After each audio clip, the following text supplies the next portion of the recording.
Good evening, everyone. I'd like to call this meeting of the Dartmouth School Committee to order for Monday, March 8th, 2021. Could you please stand for the Pledge of Allegiance?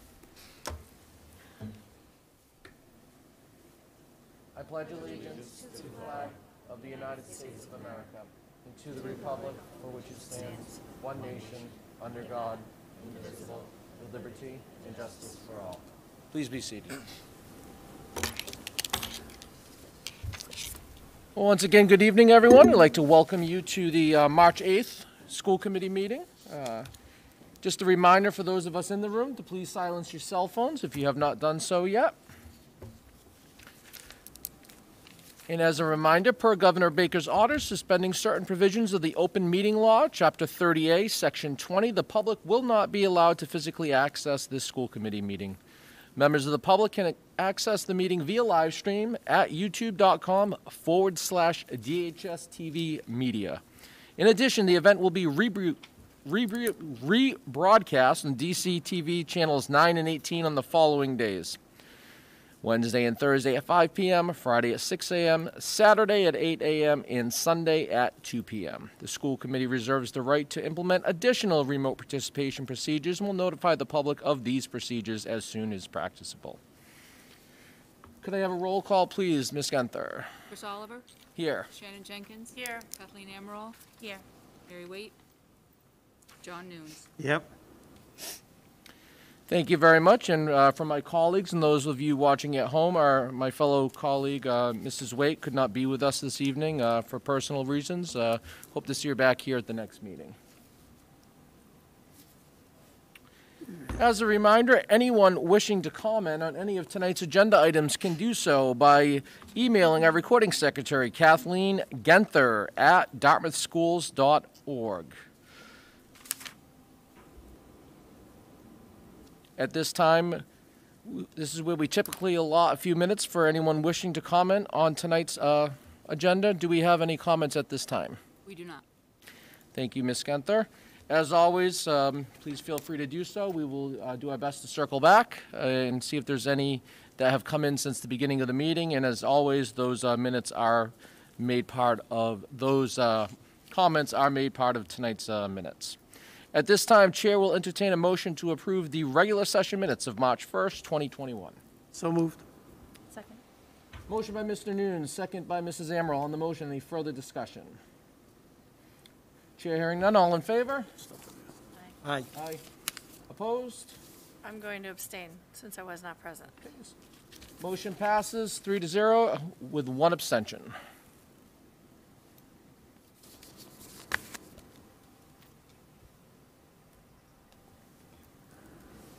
Next up on our agenda is for the first time I think this year, our student representative report. I'd like to take this opportunity to welcome Dartmouth High School student, our 11th grader, Evan Garcia. Evan, good evening. Welcome. Thank you for being here. Thank you for having me. If you want to start off by just telling us a little bit about yourself, I think that would be a great start, and then we'd love to hear what's going on over at Dartmouth High School. Thank you. So my name is Evan Garcia, and I'm a junior here. I'm a member of the Student Council, and I was elected to be one of the Student Council representatives to the school committee, along with Morgan Mello, who will be at the next meeting. I'm active in winter track and unified athletics, including unified bowling and unified track, and I am also involved in debate here at Dartmouth High School. Despite the difficulties of this year, Dartmouth High School remains active and engaged. We recently had our Senior Superlative Awards Night, in which the class of 2021 had to be creative and think outside the box to present the Senior Superlatives virtually, and you can view this on DHS TV Media and DCTV. We have also started our Fall 2 sports season with 207 athletes across 4 different sports: football, track, cheer, and unified basketball. Our coaches and student athletes are working very hard to conduct a safe and productive athletic season. We also have many clubs and activities underway, including unified bowling, which, thanks to the engineering department's help, now has retractable bowling alleys in Dartmouth High School right now, which is very cool. I'm a member of that, and it's really impressive what they have done with that. We also have a new esports team, which competed for the first time last week against the Monty Tech Bulldogs and Shawneeheen Valley Tech, and which was very successful in both. And people can watch that on twitch.tv/DartmouthHS. Our indoor percussion is working very hard right now with weekly virtual performances and recordings, including making it to semifinals at the Winter Guard International Competition. Sophomore Hannah Lima made it to the Massachusetts State Finals for Poetry Out Loud, which was also very impressive. I think that's the furthest that a Dartmouth High student has ever made it in that competition. We had a debate competition a few weeks ago. I'm a member of debate, and I actually got first place overall in group discussion. Sophia Waite and Ali Hajazi got second and third place in the novice extemporaneous speaking category. So Dartmouth is very successful at that. Last week we had our TEDx presentations, as I'm sure many of you are aware. And as always, that was a huge success. The topic was very timely. It was sociology, moving forward one step at a time. And the participants did a great job with their presentations. I'd recommend everyone watch it if they haven't already. And it was on a wide variety of very interesting topics, which the public can see on DHS TV Media's YouTube channel and on DCTV. We are also working very hard with guidance at the high school. We're picking our classes for next year and meeting with our guidance counselors about future plans. And class requests are in by March 12th. We're working for the AP exams, which have been more fluid this year than in years prior. So we are having AP assemblies during PACE this week. This week is also National Foreign Language Week at our school, with Spanish Day on Tuesday, Chinese Day on Wednesday, Portuguese Day on Thursday, and Multicultural Day on Friday. And last but not least, our school, as many of you know, has a new therapy dog, Augie, which brings a smile to everyone's face and has become a beloved member of the high school community. So thank you, and that's kind of my update on the high school, which, as always, is very active this year. Excellent. Well, thank you for once again for being here, Evan. That was a great overview. I love to hear all the time about the happenings here at Dartmouth High School. Heard a lot of positive things about Augie as well. So I'll turn it over to any of my colleagues for any comments, questions for Welcome Evan. aboard. Glad to have a student rep back. Thank you. I'm glad to be here.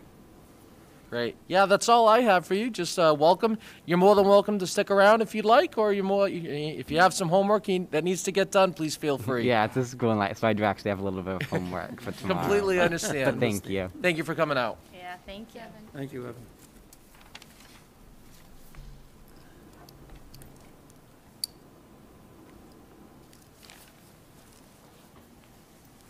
Next up on tonight's agenda, we have a couple of presentations. Can we get a resolution, Mr. Chairman? Oh, I'm sorry. Yeah, I crossed out the consent item, but I skipped over the resolution.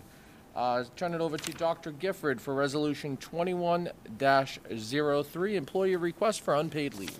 Okay, seems the year of the requests, I guess, with craziness, but we have another request for one of our TAs, as you have that in front of you. And fortunately, she will probably not have to use much of this because her student is a grade 5 student. So with being set to bring students back, she is only requesting obviously those days when her child is home right now. Cohort A, she's working. So once again, we support the request for this leave, this unpaid leave. Thank you very much. My colleagues, any comments or questions on Resolution 21-03? Make a motion, we approve Resolution 21-03 as explained by the superintendent. Second. Motion by Mr. Nunes, a second by Dr. Jenkins. On the motion, any further discussion? Yes, Dr. Jenkins. So this seems to me, I know we were doing this because this is how the contract is written. It also Right. seems like perhaps this is something we don't need to be involved in because we're completely deferring to really your judgment about staffing, budget, and those sorts of issues. Is this sort of on the agenda for, I know we can't, but at least taking up the issue to sort of resolve this? Because I think some of our other contracts, the leaves do not have to come before us, Now, correct? there's certain categories, exactly, and the TA only have so many categories, and I think, like the teachers have a section where it's kind of like they are, I guess, guaranteed their position when they Right. return, and I think, some of the TAs are worried because they don't have that language, so. Right.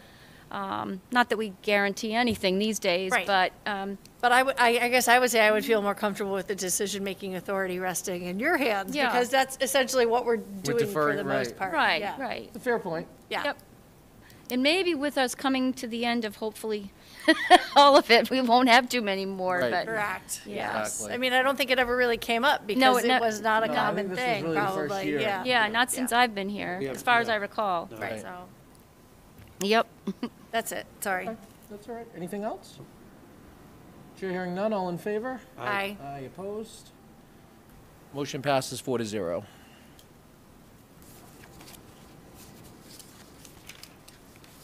All right, now we can move over to presentations. I'm just so excited to see what Quinn has in store for us.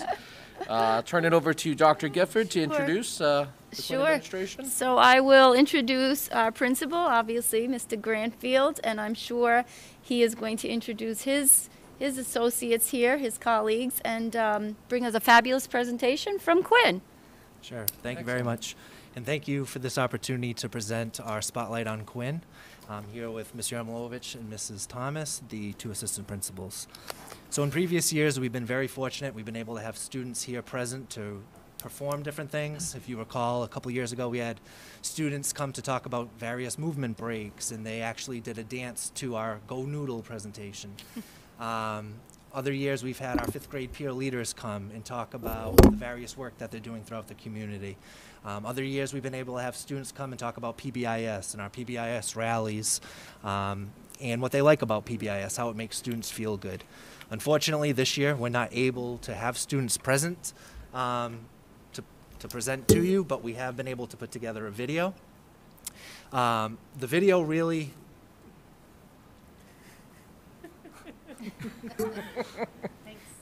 Pay no attention. The video that we've put together hopefully captures the day in the life of a Quinn student. So like many districts, obviously all districts, we're adhering to social distancing requirements, students are wearing masks, but so many things about the school day are very similar. We've made adjustments to many different things, but they're still happening. So for example, I mentioned the peer leader program. This year we have close to 40 peer leaders, and they're still doing great work throughout our community. Our PBIS, we're still doing PBIS. We're still having rallies. It just looks different, and we're hoping that that's captured in tonight's video that we have for you. And as Mr. Granfield mentioned, the best part of this night, and I know that we all look forward to it, is hearing from the students directly. So when you watch the video, you'll see the students responding to different prompts that we gave them. Their responses are very funny, and they're truly authentic. They'll make you laugh and smile. Before we get to the video, we just wanted to say how very proud we are of all Quinn students. We have asked them to do something over this year that has absolutely not been easy, but every day those kiddos make it look easy. They really, truly do. They're dedicated, they're flexible, and as everybody always says, they're resilient, as children are, but they show it when we ask them to do these different things. So it is absolutely remarkable, and we're just so very proud of everybody at Quinn right now. We'd also be remiss if we didn't mention our amazing Quinn staff, of course. All of the adults that come into Quinn every day through our doors are there for kids. And they, as well, just as the kids are, they're flexible. They don't know when they come in what we might ask them to do. They don't know what roles they might have for that day. Could be very different than their regular role, but they come in. They give us a smile when we ask them if they don't mind changing their day up a little bit. They're flexible, and without our Quinn staff, we wouldn't be where we are today. So we want to make sure we mention them as well before we start our video on Welcome to Quinn. Thank you.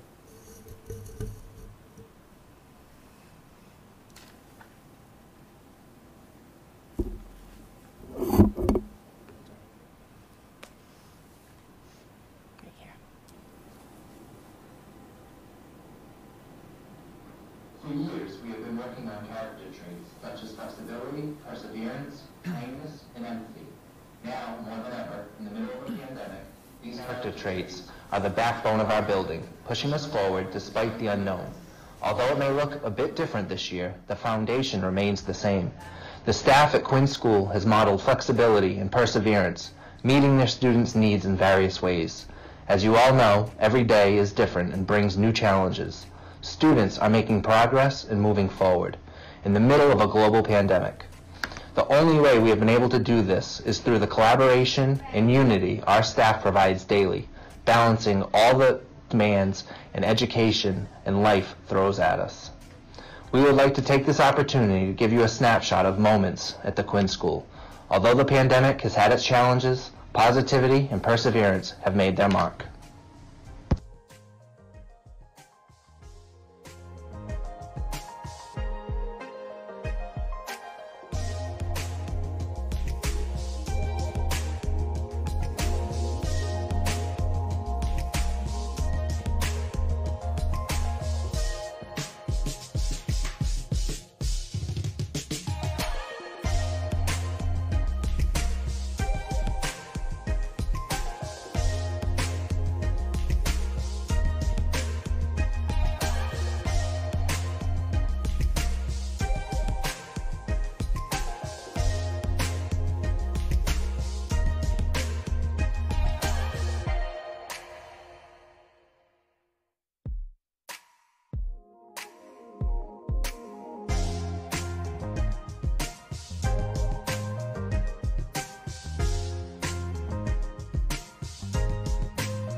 Now that you've taken a sneak peek into the building, let's hear from our students.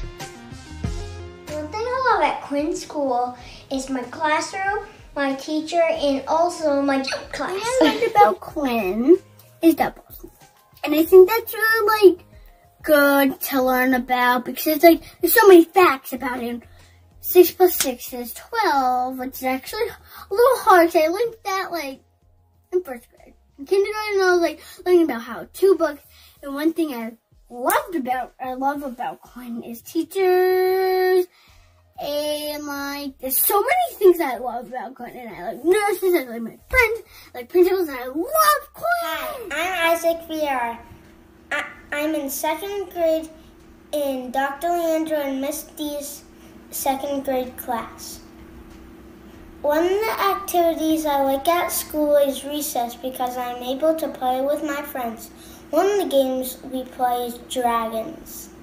Hi, my name is Ginger Thomas. I'm in Mrs. Vieira's 2nd grade class.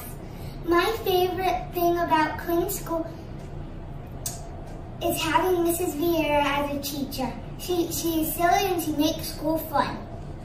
Hi, my name is Julia Lizzie from Mrs. Vieira's 2nd grade class. My favorite part of Quinn is that I get to see my friends in person. Hi, my name is Gracia Rolovich from Mrs. Vieira's 2nd grade class. One of the things I love about Quinn School is that when we do art with Mrs. Racine, we get to be creative and we get to use paint. Another thing I like about Quinn School is that no matter what, Miss Vieira makes learning fun. Hi, my name is Lauren Rose Wells from Mrs. Aruda's 3rd grade class. I really liked Feathery Focus because I got to learn about birds and about their habitat, what they eat because of the shape of their beak, and their body parts. I liked when the presenter showed the models of the penguins and other birds. I really liked Feathery Focus. My name is Olivia Sorensen, and I'm in Miss Boyani's 3rd grade class. I love Quinn School because I love being able to learn in person with my friends. Hi, my name is Amber Pollock. I'm in Miss Boyani's 3rd grade class. At Quinn School, I love learning about the Lloyd Center's Feathery Focus. My name is Addison Thomas from Miss Newdigree's 4th grade class.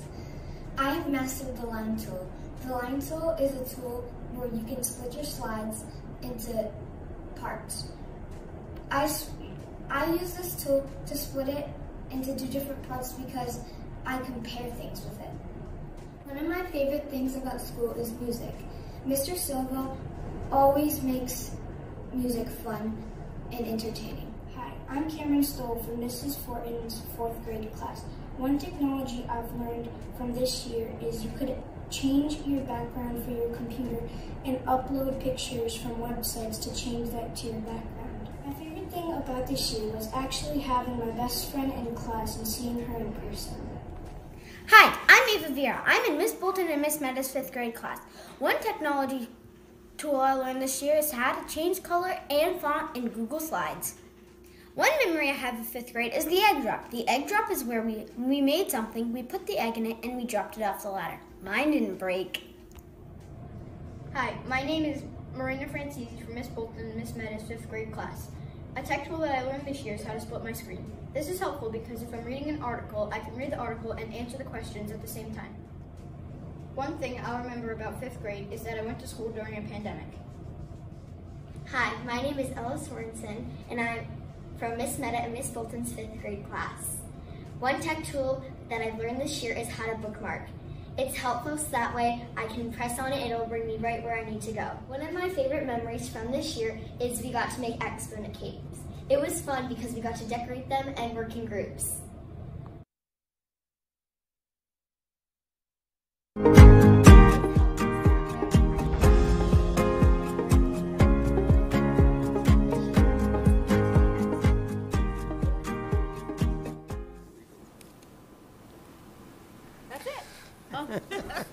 So that's, We were trying to get sorry, that's the conclusion of the presentation. Hope you like it, and we'd be happy to answer any questions and Great. comments that you might have. Now I'll just say, you know, I think as usual, it's just great to see the kids. You know, like like the 3 of you said, of course it would be much better if they were right here in front of us and in the building with us. But you know, this is the next best thing, right?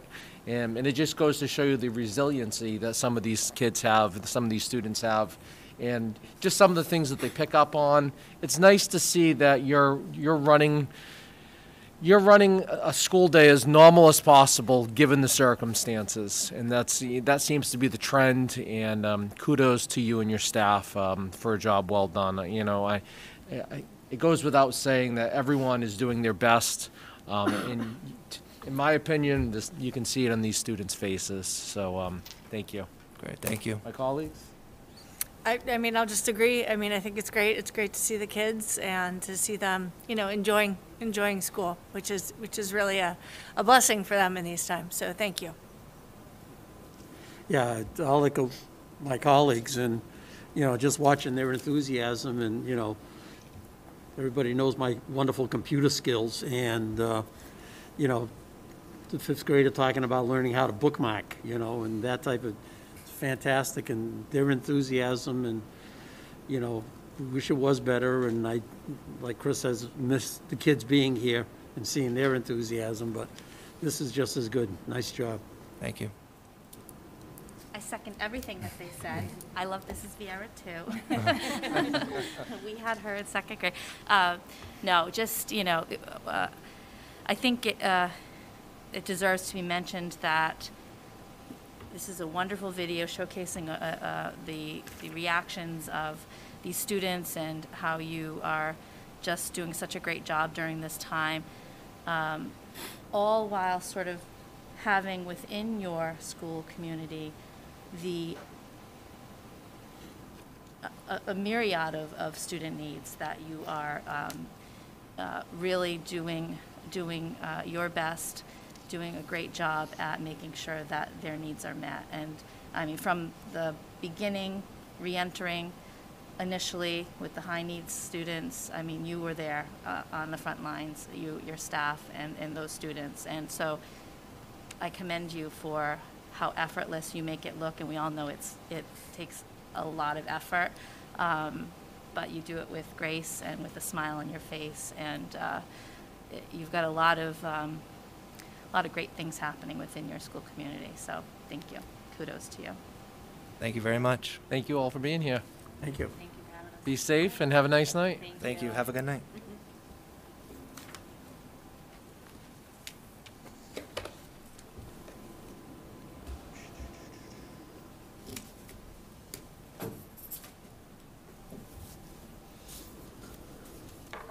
It's always the best part of the night, getting to see you. Yes. See you later. Yes. Have a good night. Our next presentation, turn it over to Dr. Gifford. We Okay. have an update on our district pupil support services. Yes, thank you very much. So tonight we have Ms. Townsend here to give us that presentation. And one of the things she'll be talking about is we recently had an audit of our pre-K program. So that kind of brought it to light that it was time to have a presentation for the Great. SPED program. So we'll look forward to that. Thank you so much. I want to thank the committee for giving me the opportunity to share a little bit about what's happening in special education in this very unique year. So I wanted to begin while, you know, it's never ideal to start with the challenges. I do have a lot more celebrations that I want to share with you, so I thought I'd open with a couple of slides on just some of the things that we've been facing in regards to the 2020-21 school year.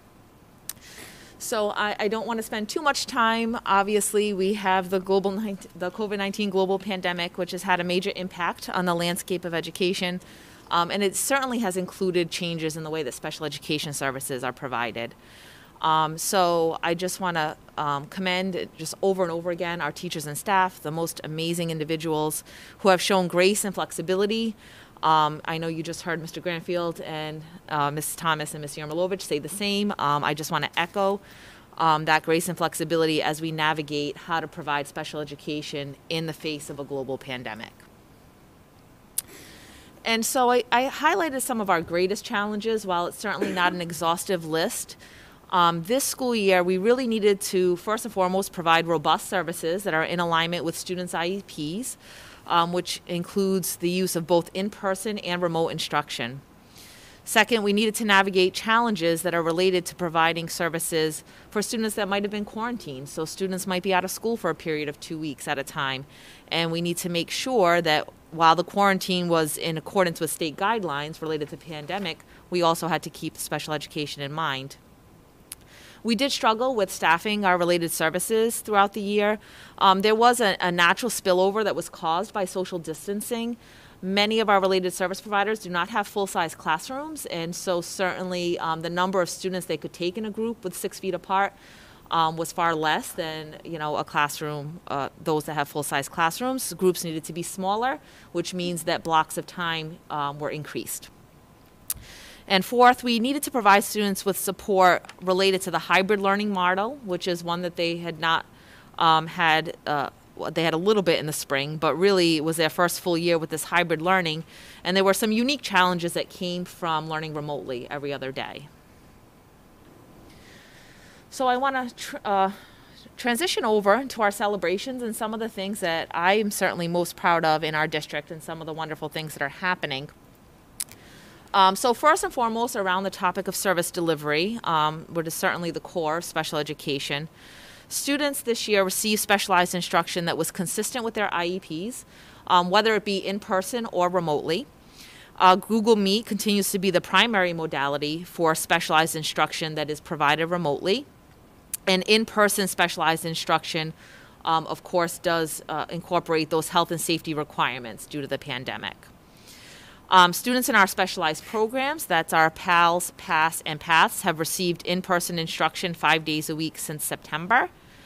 And in addition, there are several students in the district, it's currently 38 district-wide, who are not program students. So in addition to those that are in programs, an additional 38 who have been identified as high needs by their IEP teams. And those students have also been attending school in person 5 days a week, shortly after the IEP meeting where the team determined that that was required. So that wasn't always in September, that was throughout the year over the past few months. There's been some really robust work around accommodations and modifications. So teachers and related service providers continue to provide the accommodations and the modifications that are consistent with IEPs, whether students are in person or remote. So for a student in a hybrid model, on those days that they are learning remotely, they can get synchronous accommodations and modifications during Google Meets throughout the day. And again, depending on the building or the grade level of the student, there are also extra support opportunities while they're learning at home. things like virtual check-ins or office hours that the teachers hold are available as a way to have that synchronous connection throughout the day, even though they are learning from home or from a remote location. So this is something that, I have to say was when we first rolled out virtual teams, which was in the spring of 2020, last school year. I think that it was something that seemed like probably our biggest challenge, how to take the team meeting, which by nature is beautifully authentic to be an in-person around a table and discussing students' progress, and really transitioning that into a virtual platform seemed to be almost impossible. And I must say that now that we have been doing this for almost a year with virtual team meetings, I am so impressed and continue to be impressed with the way that we've utilized Zoom as a platform that really has created some robust conversations, and in many ways we've replicated the in-person team process even though we are on Zoom. So it really was a seamless transition because teachers were used to doing it in the spring of 2020, kicking the school year off right in September with meetings using Zoom.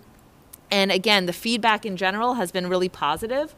I think parents have made comments that it's nice to be able, if they do have a job that allows for maybe a lunch hour or a break where they can step away to somewhere private and maybe not take a day out of work because they weren't traveling. That was something that, was really kind of highlighted by some parents. Virtual team meetings continue to run very smoothly. And I just want to highlight, and I think, this is important, that team meetings are virtual, but we continue to use traditional mail for mailing out all of our special education paperwork. So I wrote here IEPs and evaluation consent forms, but really all special education paperwork that gets mailed, we are using the traditional mail. So that's coming to the homes as it always has prior to the pandemic. So there's been continued collaboration with families, and again, pre-pandemic, families have always played such an integral role in the success of students with disabilities. That has not changed, but during this year, their roles really have been enhanced and really have been that much more key to student success. Service providers that are on students' IEPs, they're communicating with families using phone, email, Google Meet, Zoom, whatever works best for the parents to increase students' success at home. And the input from families at team meetings has been really robust this year as they sit in the virtual teams, and they are able to describe really in great detail the highs and lows of remote learning, of the hybrid model, of how special education has been provided in this very unique and unprecedented year. So again, there's also been continued collaboration among staff members. This was always a strength in Dartmouth from well before the pandemic, but even more so, what we're finding, special educators, general educators, related service providers are finding even new ways to collaborate. I just wrote as an example, an impromptu Google Meet to brainstorm strategies for a student is not uncommon. That's something that has happened quite a bit this year and maybe never happened before the pandemic was upon us. What I find is that service providers are sharing techniques and strategies for how to maximize student success on remote days. It truly is just a commitment and a dedication to making every student succeed and do their best. Team members are sharing data to ensure that students are continuing to meet their IEP goals and objectives. And so that's been a really positive and wonderful celebration. And there is a third section, but before I get to the third section, I do want to pause at this time and just really, again, I know I started in the beginning, but send a very special thank you. We have just over 120 staff members in special education, and this certainly, not to get choked up, but this has been a very, very challenging year for each and every one of them, for the students, for the families. So what I just want to say while I'm here on school committee is a very special thank you to each and every one of them. They've given 150% to make sure that our students with disabilities are supported. I see it, I see you, your passion, your dedication, your tireless work. I thank you. And as a further extension, a special thank you to our parents and families. Again, I am a parent of 3. 2 are in school in a hybrid model in another district. So I certainly have been able to very accurately wear the different hats that are involved with the COVID-19 pandemic. And I thank you to all of the parents and families who have supported their children at home during this unprecedented time. We are so very grateful for your collaboration. So I just wanted to put that in, because the next section is more administrative information for the committee related to probably the biggest, I guess, initiative this year, which is our preschool program evaluation. So I wanted to share a few slides with you, a little bit about that, and some of the information from that. So first and foremost, our preschool program evaluation was born from our most recent tiered focus monitoring, which was conducted last school year. So the state was on site in person in December of 2019. Obviously, 3 months later, the world shut down, as it may, but we were able to get our report actually before March, or right around March. So one of the things that was identified in tiered focus monitoring is that we were required to conduct a program evaluation this year. So yes, it is a pandemic. Yes, we were battling some of those challenges, but we absolutely were able to get it done.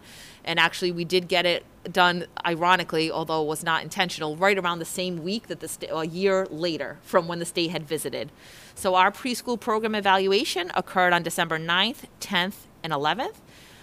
It included staff survey, staff interviews, classroom visits to both the Cushman School and the Potter School, because we have a preschool classroom there.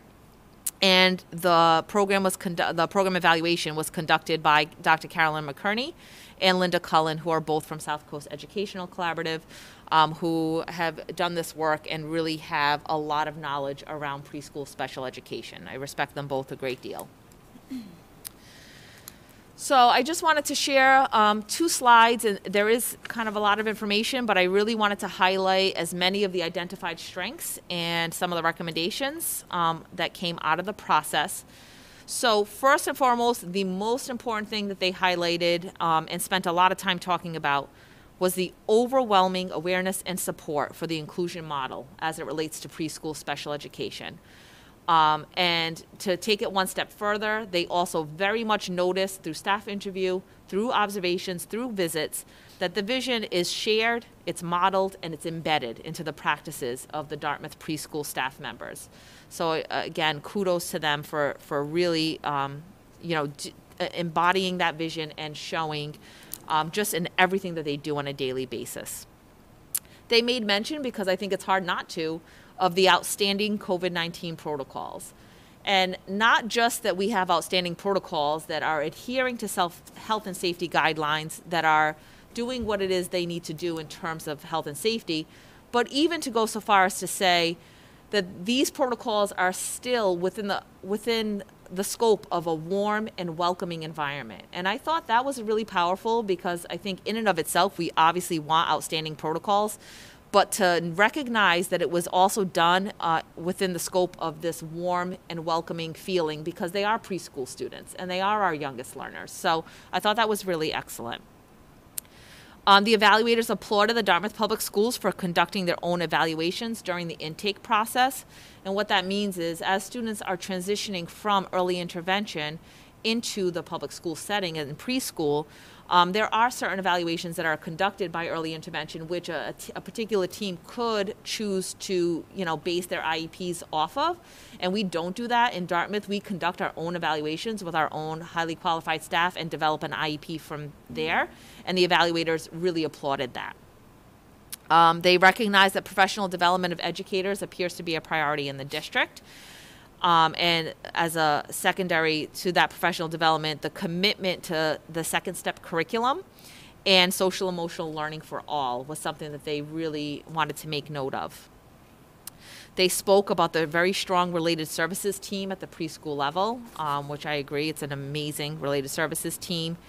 And just in general, not just related to COVID-19 protocols, but overall, really, really highlighting that it was a warm and welcoming environment, not just for students, but for staff. And Again, they were here for those 3 days, which, you know, seems like a decent amount of time to spend, but when you consider the fact that they were able to, in just those 3 short days, take all of this away, really shows that it's just part of just the core of what our preschool special education program is like.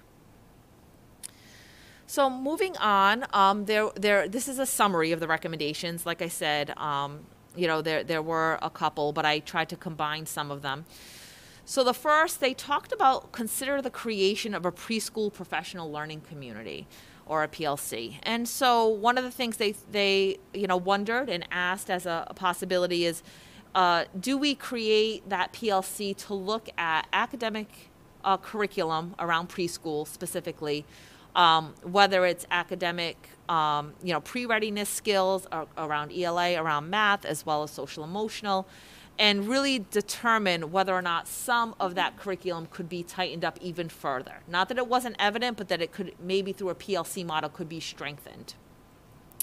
The second was to develop a plan, a district-wide plan for staffing that would address the needs of students who are new to preschool or students who might have more intensive needs that might require intermittent support, with a plan for decreasing that support over time. And, you know, truly, it is the case that as a student is entering into our preschool program, many times they've just turned 3. It's either their 3rd birthday or a week right after their 3rd birthday. And they really are, you know, for all intents and purposes, the youngest student of the school at that moment. And so they asked the question, you know, whether or not we might consider a plan that staffing-wise, that somebody be there to support, not necessarily that the student would need it throughout their Cushman or Potter career, but just as they start to get used to school, what is it, you know, what is school all about?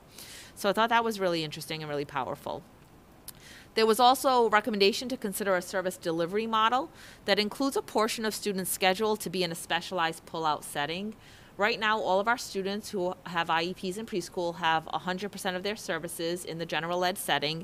It's a beautiful inclusive model, which we very much support and endorse. And what the consideration was is not to say to eliminate that model, but rather if there is a need for a particular student or small group of students to get some of their services in what we call the C-grid or the pull-out specialized setting, maybe we could look at that. Again, all considerations as something to look at. There was also a comment about considering the addition of some more professional development that have a really targeted focus on preschool, that really are super specific to the needs of preschool. And the recommendation was to use things like staff survey to find that out, you know, to really dig deep in terms of the preschool staff, what that professional development might be from their opinion, and then building off of that. They did both recommend a written referral process and or a flow chart for special ed students transitioning out of preschool. So obviously, when their time at either Potter or Cushman is done and they're no longer a preschool student, they rise up and become kindergarten students, and that's a really critical transition from pre-K to K, regardless of which building you're transitioning to. And so again, also maybe tied into that PLC, something that PLC could do in collaboration with our department, you know, the Pupil Support Services department, is find that written process, a flow chart, something that everyone could look to see how that transition happens would be super helpful. And then finally, one of the things they talked about was seeking alternative ways to share information related to transition. So there's not an exhaustive list necessarily, but some examples might be virtual site visits, ways for a student to watch videos that they could repetitively watch to get used to the transition to kindergarten, because it is such an important transition. And that's all. And at this time, I'll take any of your questions. Thank you so much for the opportunity. Thank you very much. You're welcome. Questions, comments from my colleagues? I'll go ahead and start. I just want to say thank you for the presentation. You know, I'm really proud that, in particular, we've been able to provide services for our highest needs kids 5 days a week through this pandemic. I know that has not been the case for all parents in this state or this country, and I think it's been really important, and so I'm very proud that we've been able to do that. I will say I participated in a virtual meeting, and, you know, I had a friend the other day ask, what have we learned in the pandemic and what might we keep? And I know there's something special when people are in person and around the table, but I hope that we might consider keeping those virtual meetings for the way it allows working parents to be included more easily into these meetings. Because then you don't have to take a whole day off. It only takes maybe an hour out of your day. And that, I think, will hopefully bring more parental engagement. And even if, the staff doesn't have to be virtual. When I did it, we were all virtual, right? But when the staff may be around a table, but maybe the parents who aren't able to come can be able to do that. And I'd like to see us figure out ways to continue this. I agree. I 100% agree, and I would like to see the same. I think it's important. I think it was great. We did one of the early ones. I think we made one of the first test, guinea pigs. We were in March of last year, and so there's a little fits and starts, but it worked quite well. And so I think that does bring a lot to the table. The only other thing that I will say, and people are going to start to kill me because I'm going to be a broken record about this. I know we're still in this year and we're still focused on getting through this year, but we cannot lose sight of what's going to happen next year. And I'm particularly concerned about kids with special education needs. One, just all kids socially, emotionally, but also two, kids with special needs. We have done the best that we can in doing this, but it's just not the same as being in person. Some kids are getting 5 days a week, not all kids are. And so I really want us to not lose sight of in the next year. It's going to be a tough budget year, but what are we going to do? Because, I've heard parents say, well, why don't we just take a year off, right, and let every kid start over? Kids' brains don't stop developing. They have been developing this entire pandemic, and we're missing some windows. We are doing the best we can, I know that. But I want us to not lose sight of we may need to do extra next year to get some of these kids back to where they need to be. And I really do want us to see what kind of one-time funding maybe we can use next year to provide some of the services that I think kids are going to need to get them up to speed. And I am particularly concerned with the kids with IEPs and special needs. I just don't want to lose sight of that because I think there's going to be a lot of tendency for all of us to say, oh, thank God, a normal year and whatever. But these kids, we've all been through a lot, but these kids in particular. And so next year is going to be another difficult year because we need to figure out how to make this up, in particular for these kids. And so I'm strongly in support of using any sort of one-time revenues, free cash, working to figure out ways to beef up support next year to help get these kids back on track. That's all I'll say. I so appreciate that. Thank you, Dr. Jenkins. Thank you, Dr. Jenkins. Mr. News? No, Dr. Jenkins stole my thunder, which is fine, because the question I had was, were we going to continue with the meetings via Zoom? Because that almost, and again, as Dr. Jenkins said, if, versus losing a whole day, somebody can go into a closed room for an hour or 20 minutes or whatever it takes type of deal. It just makes it, I think it would make scheduling a lot easier. Absolutely. For everybody also in that. And I'm I just going to agree. interrupt you there for 1 second to piggyback off of that instead of me bringing it back around. Is that something that the state has to weigh in on because it involves IEPs, or is that's a district level decision? Yeah, no, actually both state and federal laws say that parental participation should and could occur in any way, shape, or form. So Awesome. it's always been, I was just it's always been curious okay, about just that. not as prevalent Okay. pre-pandemic. Sorry about that. Mr. No, Yeah. please. Yeah. I'm good. And I agree with Shannon about looking at, funding and the budget to take care of some of these students as they come back next year type of deal. But Thank you. thank you for a wonderful presentation. It was nice to see, an outside group that comes in and comments and compliments us on what we're doing, yet also offer some, I would assume, excellent suggestions. Excellent, So, absolutely. They were wonderful A recommendations. different set of eyes. Yep.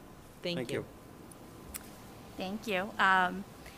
I jotted down some notes, and now I can't read my writing. It's like a little scratch. I do that all the time. I'm glad that Shannon kind of brought that up and John concurred. I've been the broken record about that.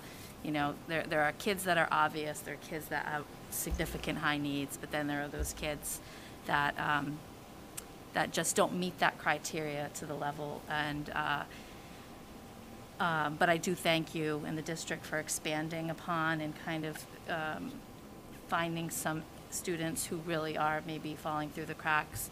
And to Shannon's point, there are going to be more students, regular ed, not just, all of our students to some degree when they come back. We don't yet know what's really going to unfold. And, but I really appreciate, working in the field and sort of seeing like the landscape on a statewide level, and recognizing to Shannon's point that some high needs kids have not seen a classroom since last March in the state of Massachusetts. Yet we've begun 5 days a week for those highest needs kids starting in September. I mean, kudos to us.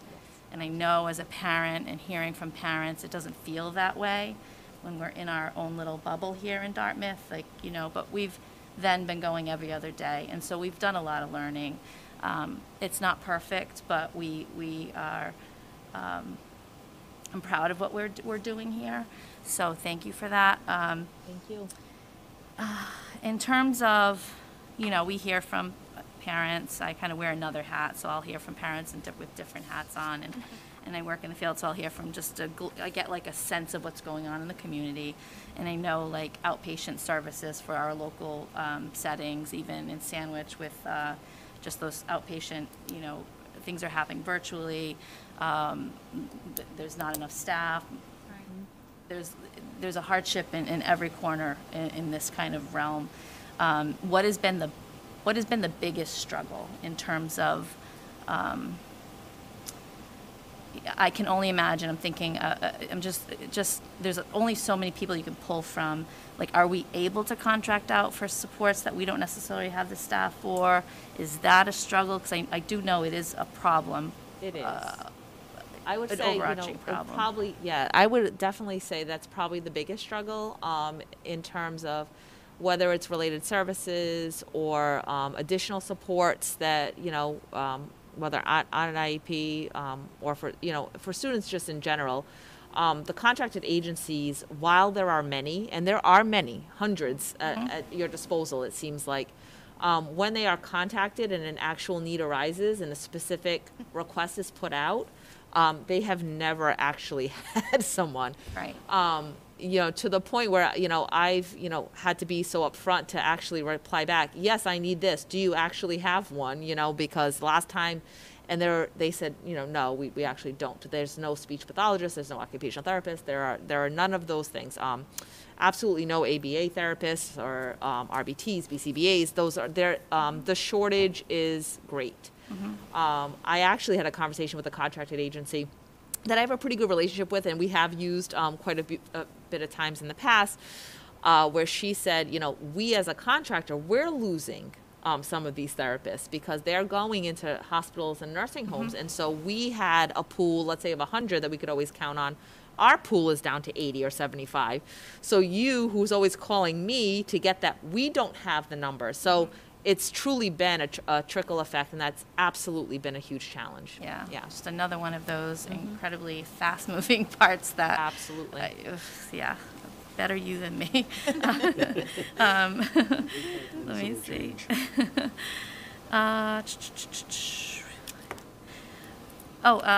You mentioned, Dartmouth does their own evaluations, that transition, early intervention. Have there been times, and I haven't really, this is just a question. It's not coming from any place in particular, but just for my own knowledge. Have there been times that you've had to, in this time, rely on some of those early intervention reports just to not,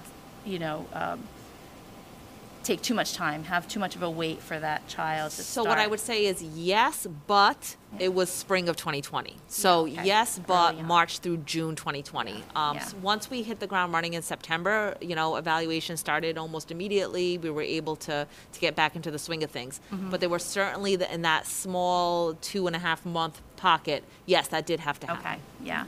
And there was some amazing stuff that happened back then. I mean, they moved mountains to really absolutely. extend some timelines around where a child could kind of keep their Kind of look services, at which different was ways for eligibility. Remarkable, yeah. For sure. I love the suggestion for that flow chart from preschool to kindergarten. That's I a do great too. suggestion. One of my favorites. I know when my son is 17 now, and he's watching. Hi, Liam. That when he was young and he was transitioning, we had the staff from Quinn and his previous school put together a photo album. But I can only imagine having visuals and sort of social stories, videos that like we've produced for our updates on our schools will be a remarkable way to get students used to a new space or familiar with a new space. So that's wonderful. Technology is really wonderful. I think two more things. So I don't know if it's been incredible, if parents have come to you or this has happened at team meetings. I know we had our team meeting and it was brought up, and I had my thoughts on in our own situation about COVID compensatory services. Sure. Has that been an overwhelming burden? Are there incredible asks for that, or is it Not just... at all. I think the conversations have been great. Obviously, COVID compensatory services itself has evolved a little bit. Yes. Originally, when the state rolled it out, in the fall, it was related to March through June of 2020. It was really looking at that period of time where schools were shut down and not open at all. And so we really have done a wonderful job. Our teams are working, at every team meeting, if it hasn't been brought up already, bringing up that piece. But very recently, as recent as February, the state has reconfigured their look at COVID compensatory to include this school year.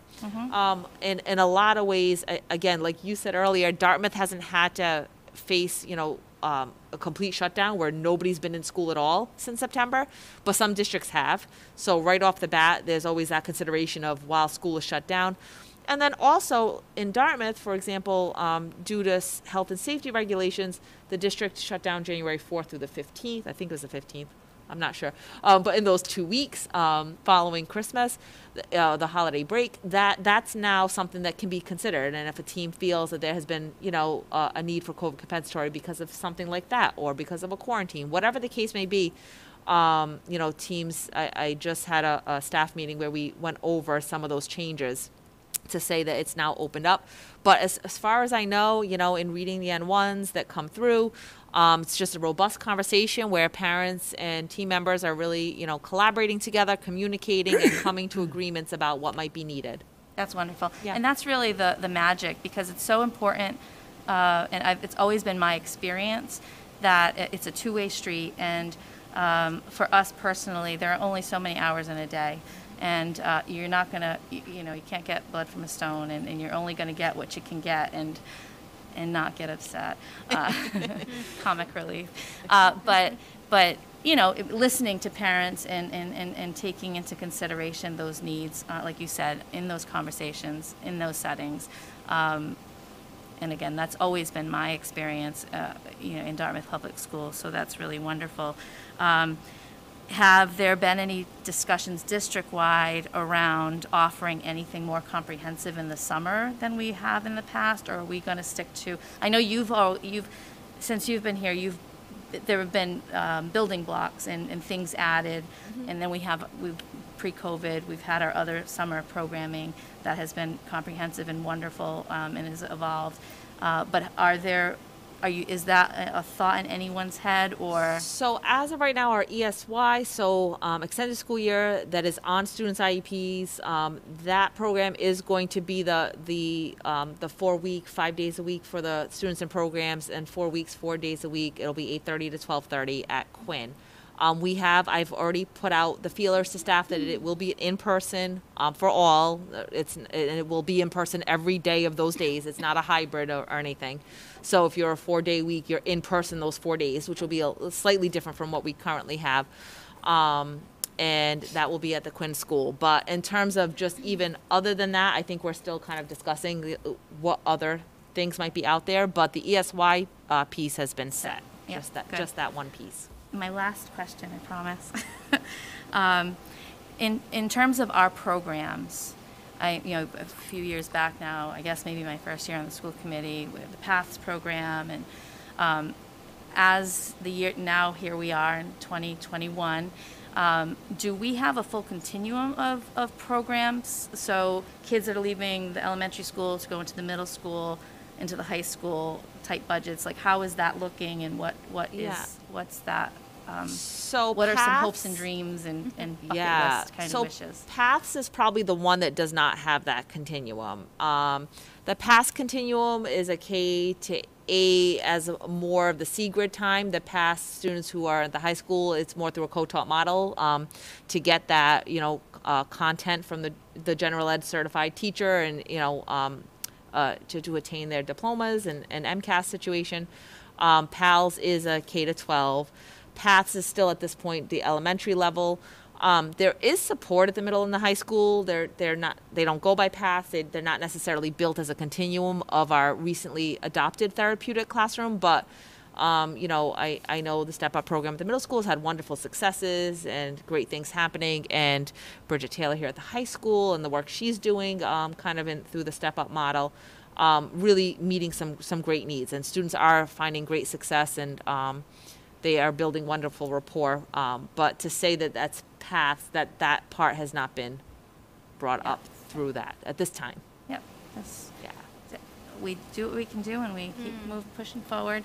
That's all that I have. I know that you might have at the top of our head, we will be having a parents' rights training, the Special Ed Parent Advisory Council, middle of April. It will be April 12th, okay, 6 to 7. It'll be a Zoom. Yep. So we will do our basic rights, our annual basic rights workshop through the CPAC. Perfect. Thank you. Thank you. That's it. I know that was a lot, but no, not at all. Absolutely. Well, thank you, first of all, for your thoughtful presentation, as always. It was very informative and very helpful to kind of get the big picture of what's happening in student services this year.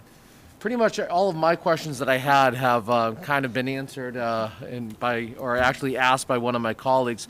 I'll just say, I'll just ask you this, kind of echoing a little bit of what they've been a few of them have spoken about, is with COVID going on this year, do you anticipate or a need for, or have those conversations taken place already at the district level about some more staffing, more services to help those students that have maybe regressed, our high needs students that maybe have regressed a little bit?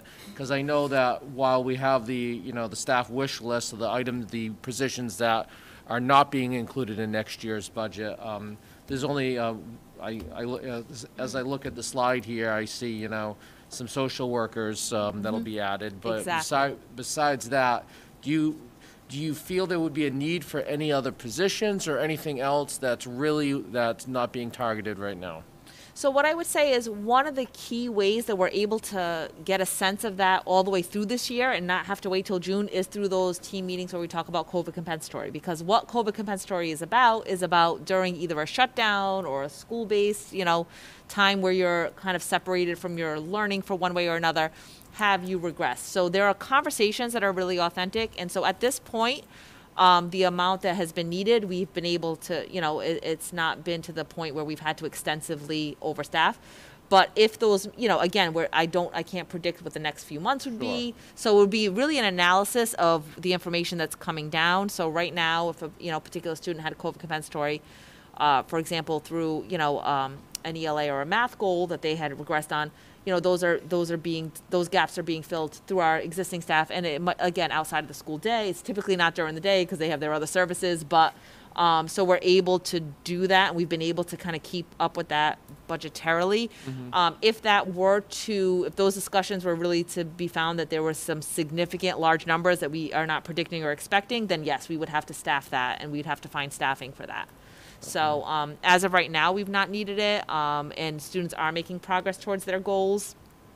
Even students, in the hybrid model, it's really rewarding to see some of the N1s, which is the summaries of the meetings that I read all of them, and to just see, what the team is discussing is that the student has met their goals and almost all their benchmarks, even in a remote setting half the time. And so that's, really inspiring and exciting. But yes, if the COVID compensatory were to require significantly larger than it's been, then we would have to staff that accordingly. Okay. Definitely. Yeah, and to your point, one of the things you spoke about earlier, I believe, was contractual services and trying to find contractual service providers that actually have a person, a professional that can actually help us out.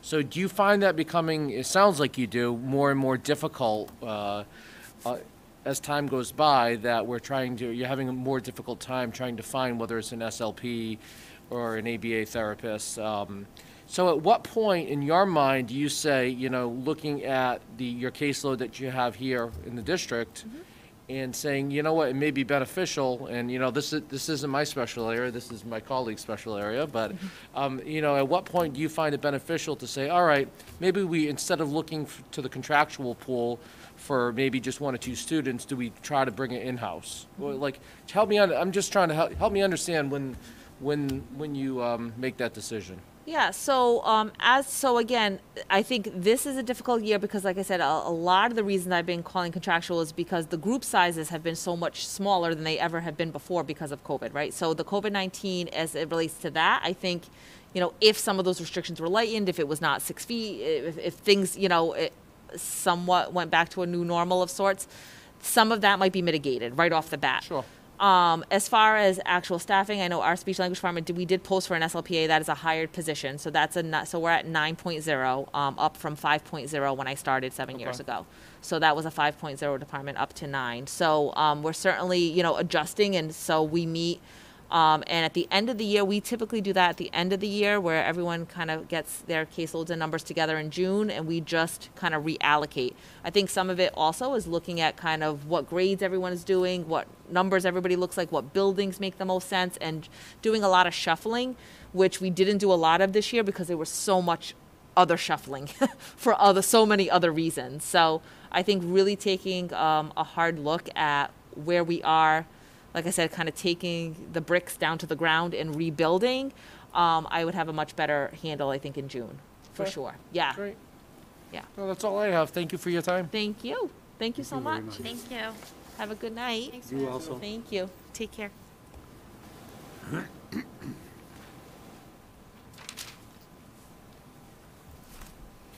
right, next up on the agenda under old business, continuing discussion on the FY22 budget.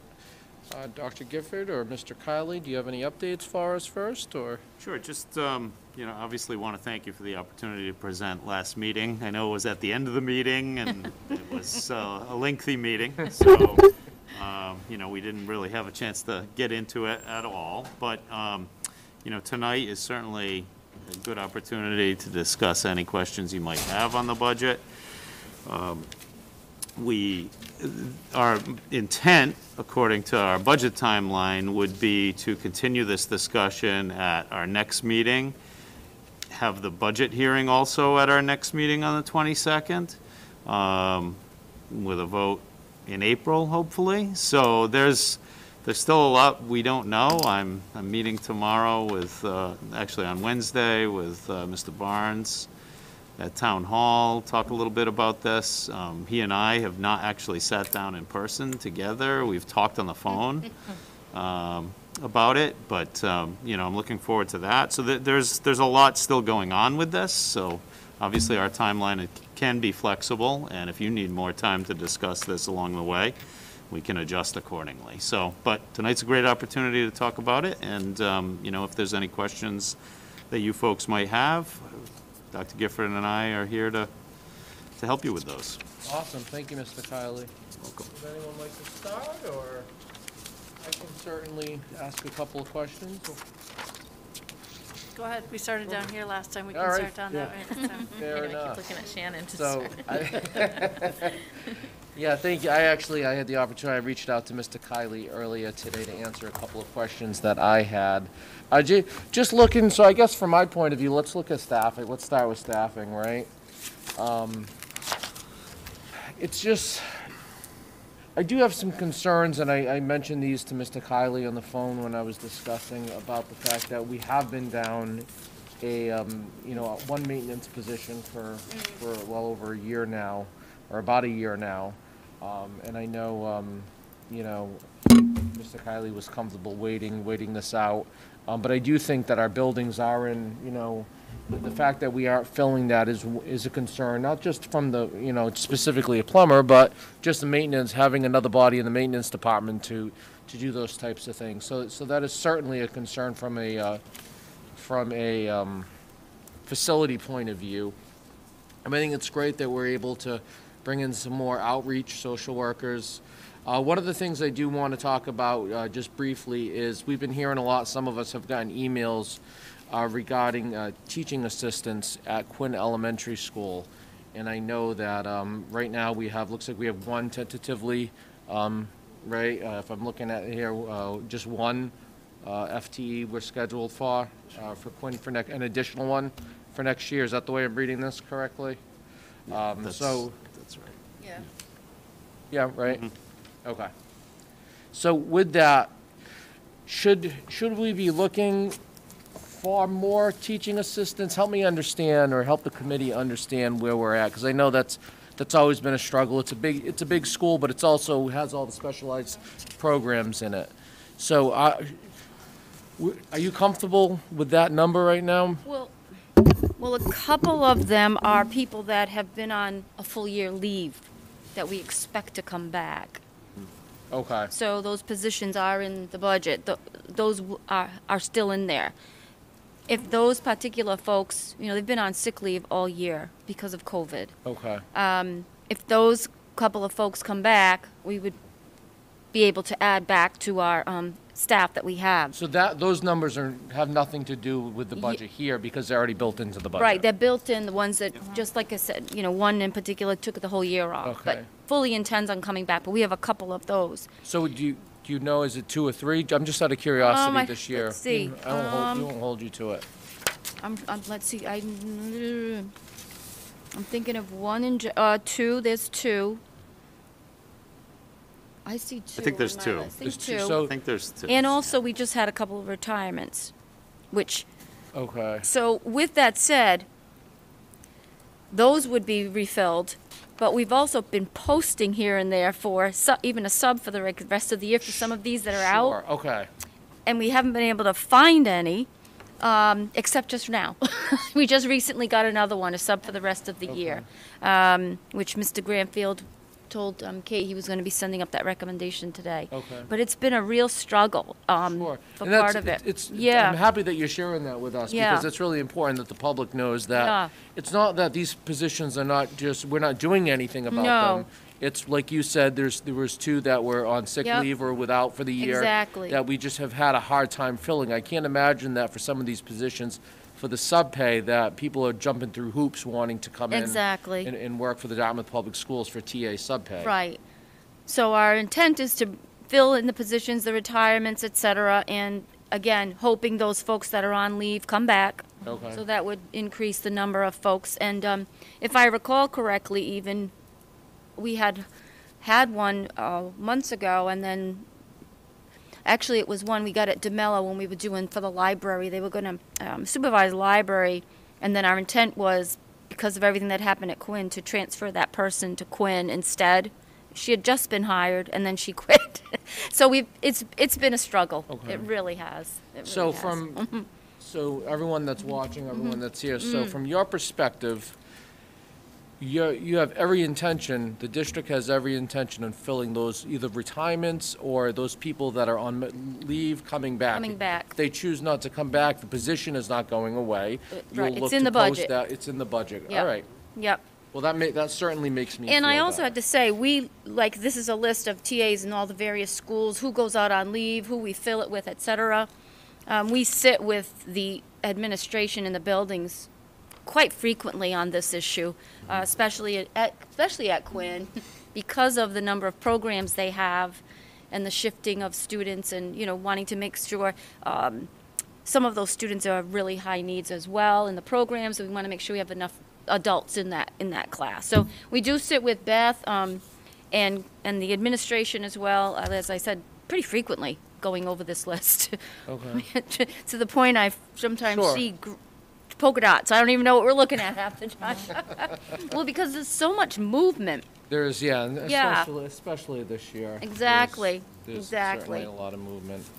No, Yep. that makes sense. Yeah. My other concern would be, I had pushed for it last year, then because of COVID hit and with the uncertainty, I think, you know, I'm gonna take a phrase from Dr. Jenkins, I'm gonna sound like a broken record, that I really believe that Mr. Galashaw could use another technician.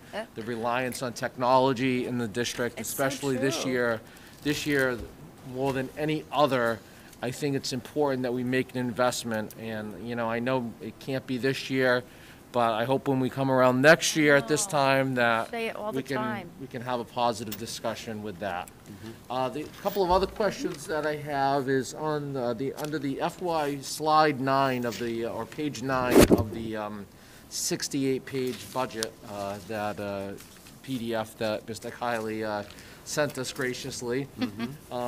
Just under the administration, just so I can understand, I had a brief conversation with Mr. Kiley earlier, but so everyone that may be looking at this can understand. So we're looking at the administration line. There's a change, a savings of 4.3% because you're looking at reducing the Director of Curriculum, Instruction and Assessment and moving and bringing back the Assistant Superintendent position. Can you talk a little bit about why we only see a $42,000 savings versus the full salary there? And I think it's important for everyone here to understand the optics behind it. Yeah, I'd be happy to speak to that, Mr. Oliver. So that restructuring involves two positions. According to the Department of Ed classification of those positions, the assistant superintendent position clearly is a administrative position. It is not to be technical, but it is a 1,000 account, which means it's grouped with other administrative district expenses. The Director of Teaching and Learning is classified as a 2,000 account, which means it's in the category of instruction.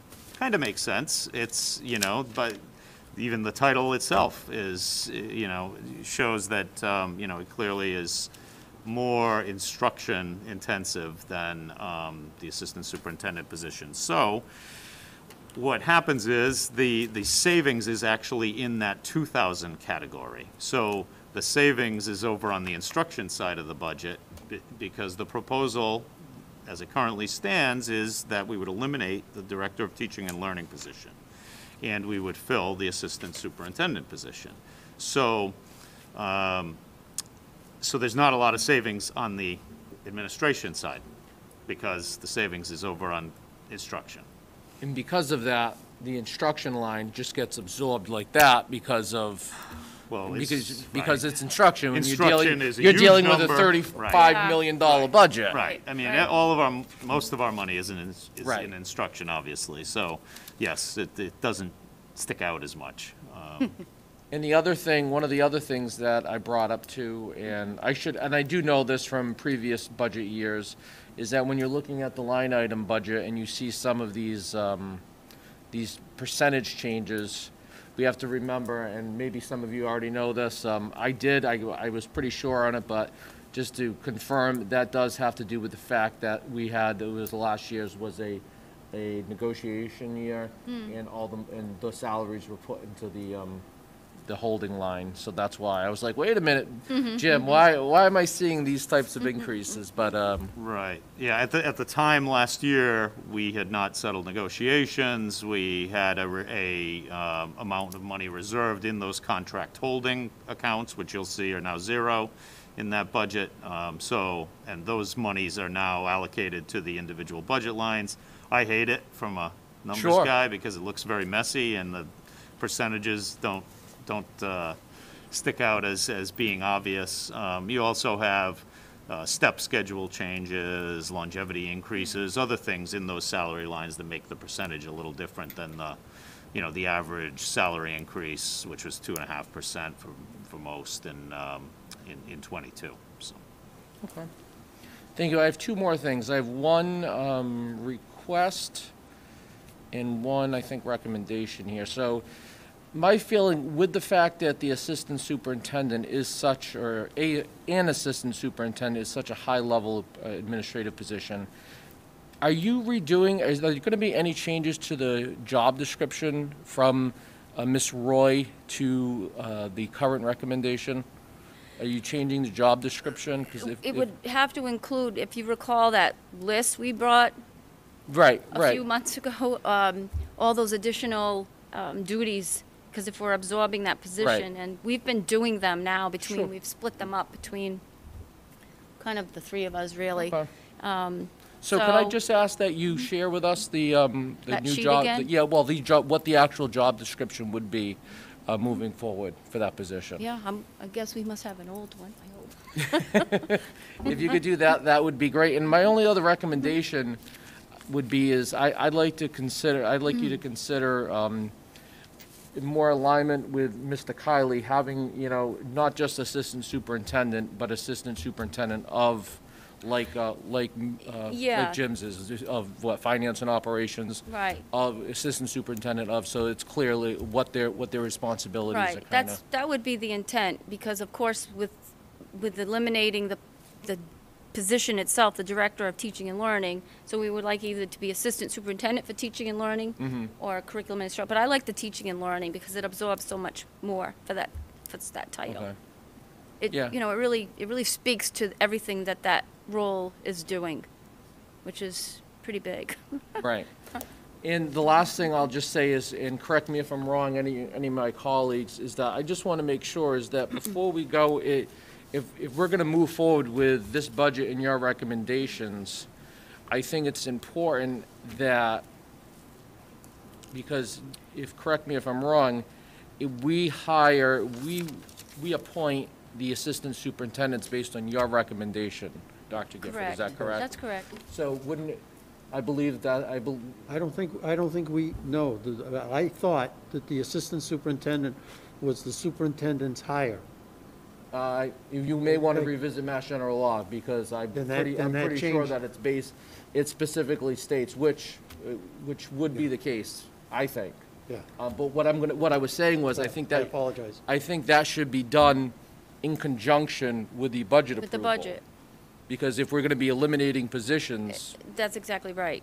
I think that should be done at the same time, That's exactly right. right? Because if we didn't do that, then we would not propose eliminating the position. Correct. So, It can't correct. have So both, that's why, you know? when it's time to do that, I Right. think we need to make that appointment. Part of it. Part of it. That sounds good. Okay. Thank you. That's all I have. Yep.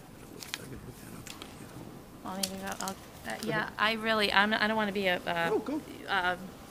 I really don't have anything else to add, because you kind of summed up you had more points than I did, but yeah, I was just concerned about the TA, the equity among the TAs positions, but from what you described, it sounds reasonable Yeah. to, that those folks had sort of, not in a couple positions at least. So that makes a little bit more sense, because I was thinking if you're counting in those one-to-ones, Right. like my son needs, they're not doing much else than being a one-to-one. So so that answered my question. And then I did also have some questions around the absorbing the position into the recommended assistant super position. So yeah, I concur with you. So I will move it along to my colleague. Thank you. Yeah, one of the things I had a question on was, again, hiring the plumber slash maintenance person type of deal. I'm just wondering, at some point in time, having to use an outside plumber, is that going to, are we spending more with an outside plumbing company, than if we had our own plumber on staff or maintenance person able to do that type of deal. But that's that. One of the things, and Chris usually talks about this, but he didn't, so I will. And you talk about a $40+ million budget, and let's not lose sight of the fact that there's $597,000 in items that weren't funded. I mean, you know, it's another 1.3% in the budget, okay? I mean, we've had discussions tonight about social workers and special needs, and, you know, some of those were, you know, are in, are out, you know, that type of deal. Sped teachers, you know, behavioral specialists, you know, athletic and music is looking for additional supply money and, you know, things of that nature. Your technology technician, you know, is in there. I mean, and again, I realize that there isn't enough money to go around. One of the things I always talk about is where we are in per pupil spending versus, you know, the state and everything else. Well, this year it'd be, you know, almost $8.6 million. And I know that gets the Finance Committee and the Board of Selectmen upset when I mention it, but so be it. Our job is to advocate for students and administration and teaching, and that's what I'm doing here. And I know we're not going to get it, don't get me wrong. I totally understand that. But a lot of these discussions that we have, if we had that $8.5 million, or if we even had half of it, we wouldn't have to have, because we'd be golden. We'd be able to do a lot of these things, okay? But it's the sign of the times, and I know where it is. But I just want people to know that, in my opinion, our administration, you know, central office and the building administrators and, you know, athletics and music directors and everybody else, I mean, you know, they get blood out of a rock because of what they're able to do and stretch, you know, they can get $1.10 out of $1. So I appreciate that. I've got some other things that I've got to go over. I've started going over it, but I'll make an appointment with Mr. Kiley and come down and bug him someday. He's got nothing else to do. I know, he's sit back with his feet up. Yeah. I'm good, Mr. Chairman, at the moment, thank you. Thank you, Mr. Nunes. Oh, I do have one more thing I have to. Wanna- Nope, go ahead, I'll let Shannon go. So, thank you. I don't know if we pointed this out last time, but I know we talked about it in the subcommittee meeting, that this assumes that we have a normal year. And I know we're all having our fingers crossed here, but I think it's really important to point that out, that this year we had to fund 5 teachers for the virtual learning classes. We had to fund TECA, we had to fund Ingenuity. I hope we don't have to do that, but, you know, it depends on how, say, the vaccine is approved for small children. We do have some kids who are medically fragile, who, if the vaccine is, you know, not an option for them, we're going to have to figure some things out for them. And so I just want to make that aware sort of to the viewing public that there may be some cost in the fall that we have not planned for, because we just don't know how that's going. I also said this in our subcommittee meeting, and I'll say it again. I think the social workers are of the utmost priority. I can see it all around me how these kids are struggling mentally and socially. And I, generally speaking, since my time on the Finance Committee, have been opposed to using one-time revenues for ongoing expenses, but I feel so strongly about these social workers that we have to find a way to fund them. Even if it's only for a year to bridge through and to reach these kids. They're just, I mean, we're all hitting a pandemic wall, but these are kids. They don't have the coping abilities that we do, and they are going to need extra support this year. Our social workers do really important work, and we need to make sure we have enough of them to meet all the needs of these kids. So if the town can't do it through the regular budget, I know, Mr. Kiley, I agree with you. We're going to get a different group of people if we say we can only guarantee funding for 1 year, but we've got to figure out a way to fund those. The last thing I want to say, just sort of, and this is sort of in conjunction with Mr. Oliver's questions about the change. Right now, we don't have an assistant superintendent. We're talking about, like, we're saving, right, that salary. But of course, if we continued with the current status quo, we would have an empty superintendent and a director, right, instead, if we didn't make that change. So the move from a director to a superintendent has costs, right? Because one position is a higher position and pays more. And so it's not entirely clear to me, even though we're saving money overall, what the difference in the cost of those two positions are, and so what the actual cost is of making that change within this larger budget number, if that makes sense. And if you don't have it right now, that's okay. I know Mr. Oliver has asked to, bring the job description in. We can talk about it next time. But I do think we have to evaluate that, right? That if we continue on the path that we're on, this will be the cost. If we make that change, that's the cost, because that difference can fund other things. And the question that we have to ask these of the committee is that the priority for that amount of money? Okay. So I understand what you're saying. So you're talking about approximately $12,000. Okay. That's all I wanted. It's just not, that number's not available because we don't have that detail. Yeah. And that's not directly the difference between the two salaries, but we also have some stipends that It's there a net is difference, work that that's needs fine, there's yeah. work that needs to be done. Right. So if we have a plan in place in the proposal to get the work done based on what this proposal asks for. So if that were to change, we'd have to think about how we would address the work. I just want to understand what the cost, the ultimate cost is overall of making that change.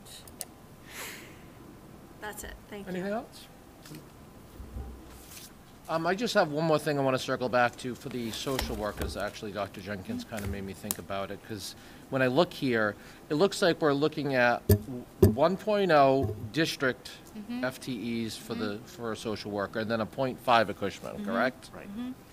Now, if I look down here, budget request not funded, outreach social worker partially built at the high school, partially built into this budget. So you're referring to the district that'll kind of cover the high school, as well as the middle school. Right, Okay. because they both asked for one, so we said, well, if we could get one Okay. and split it. So I think to my call to Dr. Jenkins' point is, if there's a strong need amongst administration, central office as well as building administration, that, based on what we're seeing towards the end of this year and what we've seen in the past, if you feel, Dr. Gifford, there's a case that needs to be made to increasing that number to really fulfill their social worker needs, then I think that conversation should happen.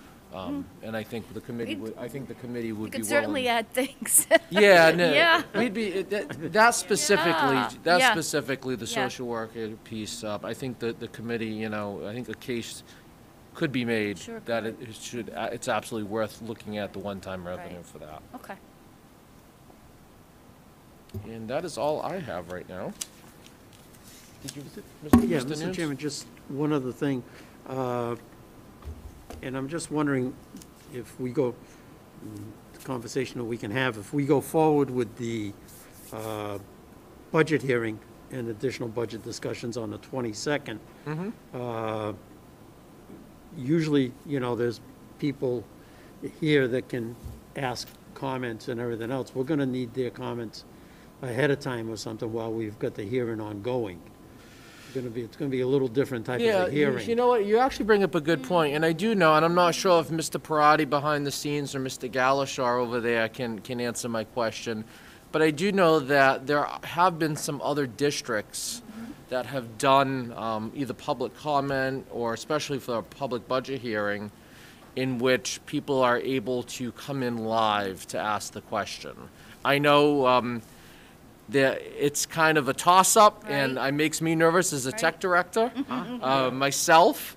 But I'm just wondering if there's anything that maybe Mr. Parati knows the way of, just a dial-in number, or I don't know. What about pre-recorded as well? I mean, that would I think That would when you're alleviate- that- speaking of as a tech director, Right. I can imagine Yeah. what you're thinking Yeah, of, right.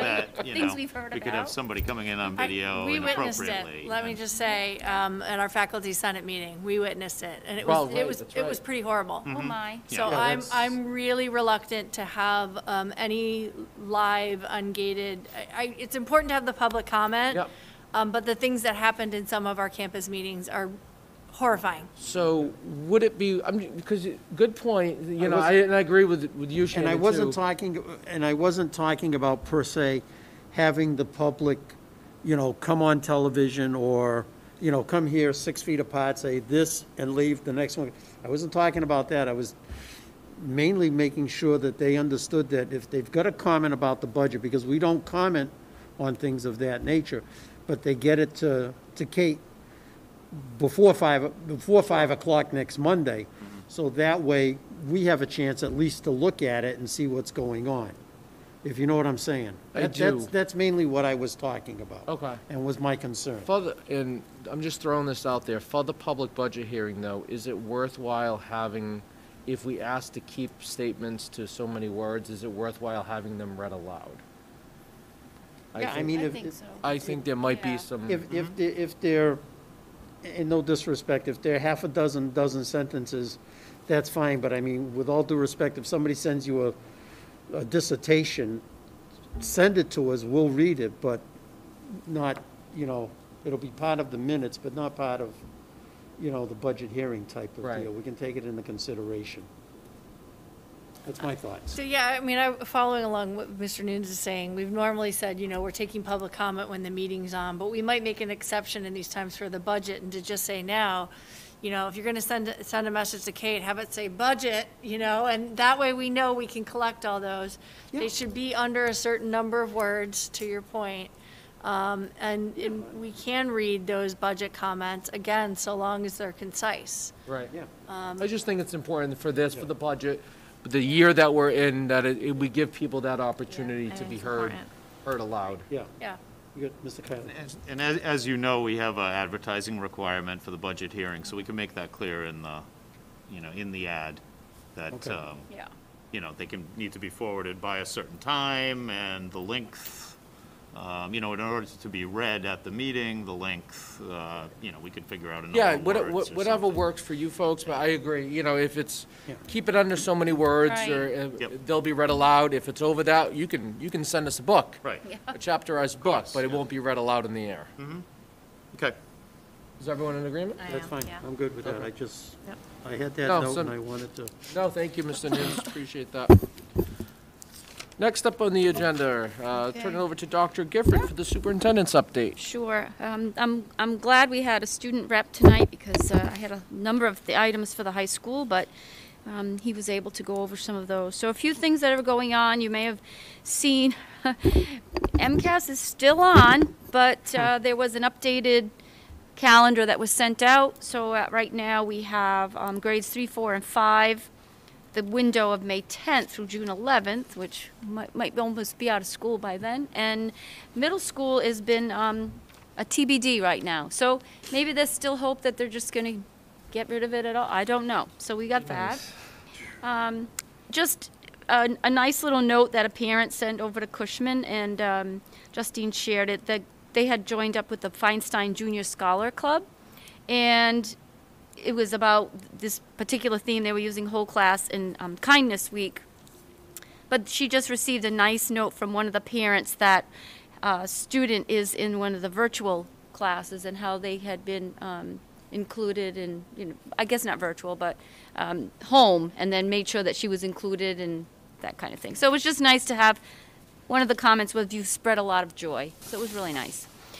Kindergarten registration is open. So people should be looking on the district website for that information. And May 19th, they're looking at possibly a orientation for those students. Well, I know it's a little ways off, but just to have in the back of their mind. And preschool registration for new students has been ongoing, and it's open only through 3/11, March 11th. So that's coming to a close. New students. There's different arrangements with students that are already peer partners in the school and how they move forward. And much to what Evan was speaking about, schools are continuing to implement as many events as possible. There's a couple of samples. I know Potter was having a virtual parent night is coming up soon. They're going to do a virtual bingo game. I think the schools are just trying really hard to make things as normal as possible, or at least continue to create relationships and involvement. So there's been sports and sparkle days and Wear Dartmouth logo days and mismatch days, so just elementaries have been continuing that.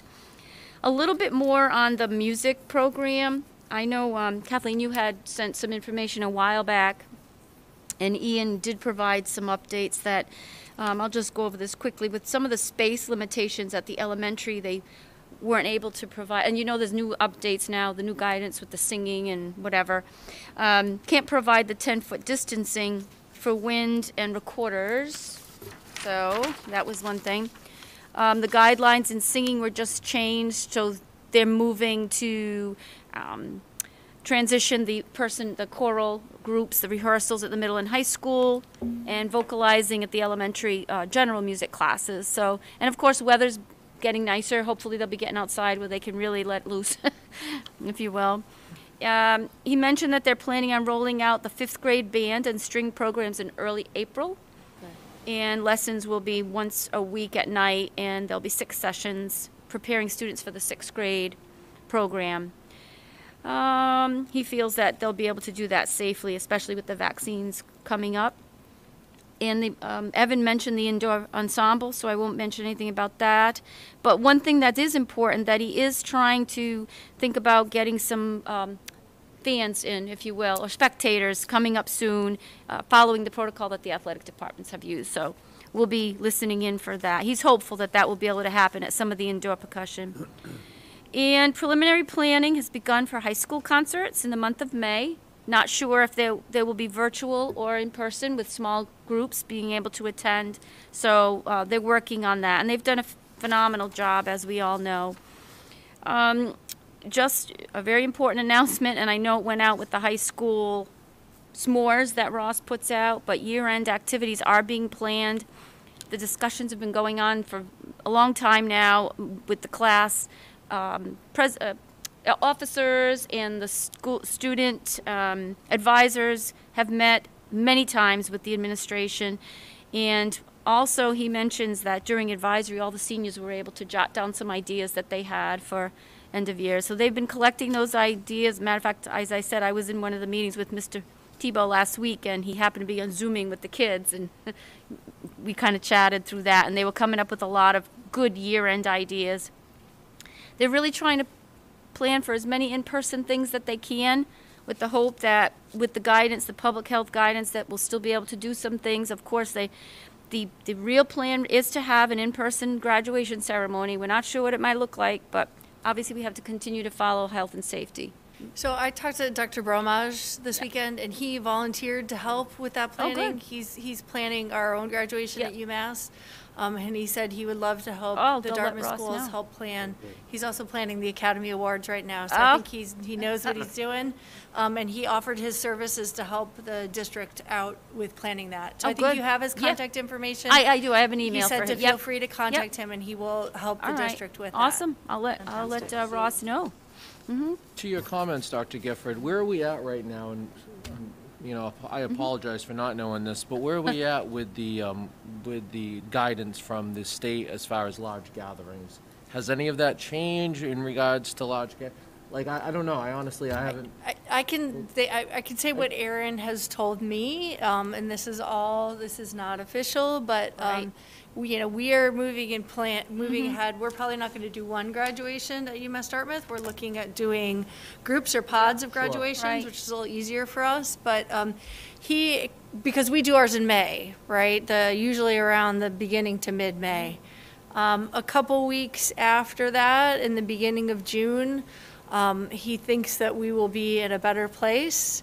I'm not sure we'll be able to do one graduation, Right. but I do think that he suspects that we will be able to do an in-person graduation, most likely outdoors, so we'd have to do some contingency planning. It may require sort of multiple groups, right, across the day. But he told me that we can do in-person graduation where they are projecting we will be at that time. Based on, what we know now. Right. Right. So fingers crossed, but I'll let Ross know that he's willing to help out. So anyway, I think that's important that people know that it is in the works and things are being planned. And a calendar of events would come out, a menu of events will come out as soon as they kind of have things firmed up. I guess knowing anything could change if health guidelines shift in the wrong direction, but it doesn't look likely. We're hopeful.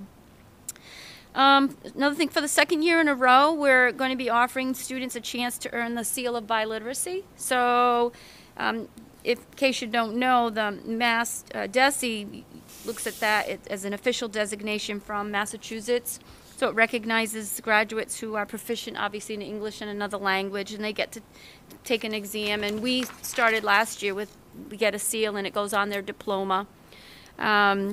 So deadlines, and I know the high school students obviously have this information, but the registration deadline is Wednesday, March 31st. That exam is here in our language lab, and the district, we do pay for the students' exams. I think it's like $20 each. So what they say, they might have 150 this year or something. Yeah, kids taking the exam. That's awesome. So it's a nice designation Yeah. and that they have. And then finally, two things, just to piggyback on what Ms. Townsend said before, and to Kathleen, I know you mention every week, and so we do continue to circle back with the schools, and they are, through the team process, they have identified, and I think it's around 39 at each of the schools, those students that are not what we really determine as high needs according to the real definition, but struggling kids that for academic needs or ELs. We also have some ELL students that come every day. So it is happening, maybe not everyone, but I think it's a good effort, and they do consider whatever's brought up through the team process. And I think finally, just, we're continuing to plan for our opening expanded learning. And we expect, you probably all saw it, the Board of Education, they did vote in favor of Commissioner Riley's plan or proposal, so that it's an emergency approval right now. I'm laughing though, and then going to go out for public comment, but come back for a real approval in May. But by that point, we're moving along, But we're expecting, I just saw an email tonight come through from DESE that expecting the new guidance sometime tomorrow with a commissioner meeting on Wednesday. So we'll look forward to that. But as you know, we're continuing our work. Mr. Kiley's been busy with the schools working. Desks have been purchased to get us going and what we need to get all the elementary students in, and still working on how to best serve lunch, make sure the distancing for the 6 feet is maintained, etc. So we're moving right along. Are there any major hiccups right now other than major. lunch? Just lunch. Lunch is pretty challenging. major. It's challenging. And it's a challenge, but Yeah. we're working on it. We'll get it done. Yeah. We'll get it done. Especially if we can get some warmer weather. Yeah. Just Yeah. the fact that kids need to be 6 feet apart. Right. Obviously, that can't happen in a classroom where everybody's 3 feet apart under this, reopening. Yeah. So it's challenging. And we're gonna make it work. how about somehow. transportation? Transportation's in pretty good shape. Okay. Now, that said, it's going to look very different than what it looked like with our Right. COVID protocols in place. We'll still have the sanitizing protocols in place, but the distancing, the physical distancing is going away. That went away in the guidance. Right.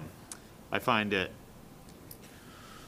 a little... I disagree with it, but that's just my opinion. Yeah, that you can sit 2 kids together. Yeah. Not from the same household. And that's going to happen. We have to do that in order to get the kids to school. So that's part of our plan, and we're... And the bus company's expecting that? Yep. We're in good shape, transportation-wise, considering, in terms of the plan. Okay. Yes. And then along that lines, I am we are concerned, obviously, what's going to happen next with middle and high school. That's a bigger challenge for us.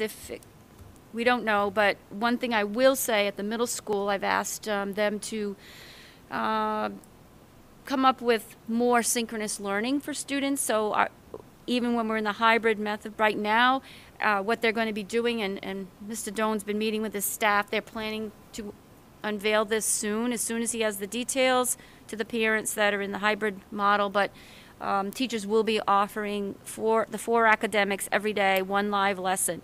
So students will be able to, just similar to the high school, but no specials. We just, it's just timing and scheduling, and we can't. But they've done a nice job, even up till this point, to offer scheduled times that teachers have been available for students to pop in, ask questions, get extra help. Even the virtual students have had that opportunity. But this is going to be more of a scheduled kind of, so I think every day we just try to expand learning more and more and get kids more involved. But we'll see what the commission ends up saying. He hasn't put any restrictions in on the middle and high school yet. And as we said, that'll be a big problem for us, space-wise, a big problem. So we'll see. Okay. We'll see. Mr. Noon? Thank you, Mr. Chairman. Dr. Gifford, Mr. Kiley, 2 questions. Number 1, how's and I apologize, I should have given you the heads up, I didn't get a chance. The numbers, the applications for school choice, how did those go? Oh, I would say around 50-ish. Kate probably has the exact number, but around there. Okay. Around there. Okay, good. They come in. Lastly, just piggybacking on what you were talking about, middle and high school, I mean, is there any chance that those students, we're going to have, everybody in the middle and high school in the not too near distant future, or is that, who knows, are we still hoping against hope? Well, I think it'd have to be a big conversation. The middle school has worked really hard on assessing it, and I never want to use the word impossible, but whether it's feasible in the disruption to the schedule that we have now, in order to make it work, the spacing, we cannot fit all the kids in the classroom. We just cannot do it. Yeah, even at 3 feet. We just can't. Okay. So if they were to use, the cafeteria, the auditorium, some kids, let's just say they'd be half a class in the auditorium, streaming into the live class that's down the hall. Then you have to disrupt staffing to monitor them. It's a big challenge. It would really be a big challenge. Nothing's impossible, I suppose, but difficult. And to what end?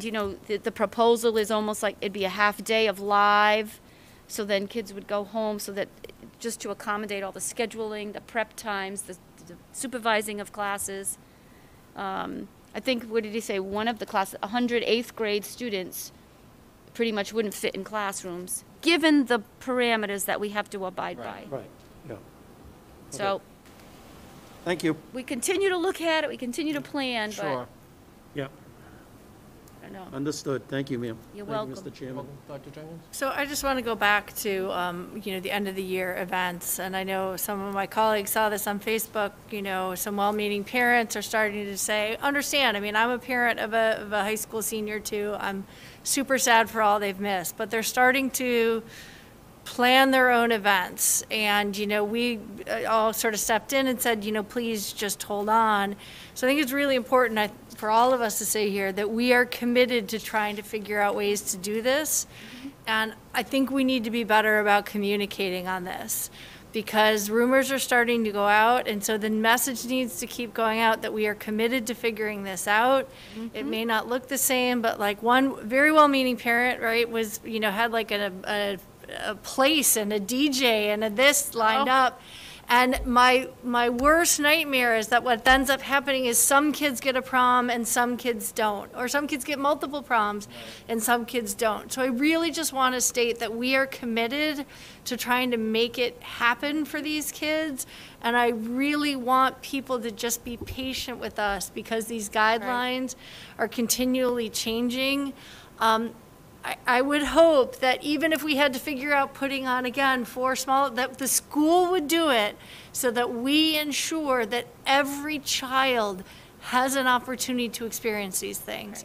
I do not want us to end up in a situation where we say, we can't do it, and then they all go private, and the cool kids are getting something, and some kids are not. That's my worst fear, both as a parent and a school committee member. And so I really want to say how committed we are to making, it may not be the same prom, right? Let's be clear. It's not going to look like a normal prom.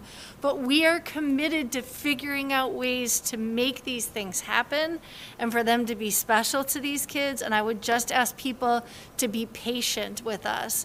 And I would also ask the administration to, particularly at the high school and the middle school, where these events can really do take outsized importance, to be very frequently communicating with parents. They haven't been canceled yet. We're still working on it.